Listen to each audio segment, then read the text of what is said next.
د بلوچستان په مرکز کوټه ښار کې د ناټو په نامه دغه مارکیټ له تیرو 2 لسیزو راهیسې د ناټو ځواکونو د قیمتي او کاري وسایلو مرکز ګڼل کیږي.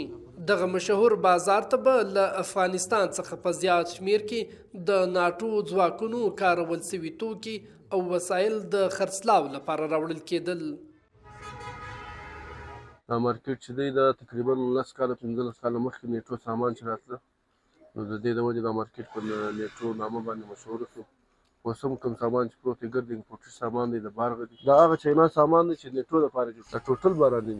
خو د ځایي پلورونکو په باور په 2020 کال کې چې کله له افغانستان د ناټو پوځ ووت نو دغه مارکیټ هم ورسره بدلون وموند. ځکه خو اوس پکې په زیاته چینایي او د نورو بهرنیو هیوادونو بیلابیل توکي خرڅیږي. تقریبا د شولا پورې ستاره پورې نیټو مارکیټ مالونه راتله د بارډر سره اوس خو نه تقریبا بارډرونه بند دي اوس مالونه نشته اوس دی چاینیز په چاینیز کې بیا امپورټډ دي او ښه شیان اوس خو لارې بندې دي نو اوس خو امریکا هم لاړه نو بیا شی د کومه خوا راشي پخوا خو امریکا په افغانستان کې وه نو شی به راتلی. دلته زیاتره د ناټو ځواکونو اړوند سامانونه لکه د وسلو پرزي دوربینونه څراغونه خیمې د توپنچو پوښونه عسکري بوټان او د یونیفورمونو د پیروپلور بازار تود و. ځکه خو لا هم پیریدونکي له لیرې پرتو سیمو دلته راځي. دلته په دغه مارکیټ کې مې ډیر خوندور شیان ولیدل چې تر دې د مخه مې چیرته نه ولیدلي.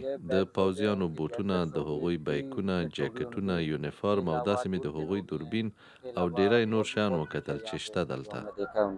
په مارکیټ کې پلورونکي وایي چې له کله راهیسې چې ناټو ځواکونه له افغانستان څخه وتلي دي له هغه وخته د دوی پر کاروبار هم اثر لویدلی دی. که څه هم اوس په دې مارکیټ کې د ناټو ځواکونو کارول سوي قیمتي توکي کم موندل کیږي خو د کوټې په ګډون د هیواد له نورو سیمو خلک لا هم دغه مارکیټ له د پیروپلور لپاره راځي.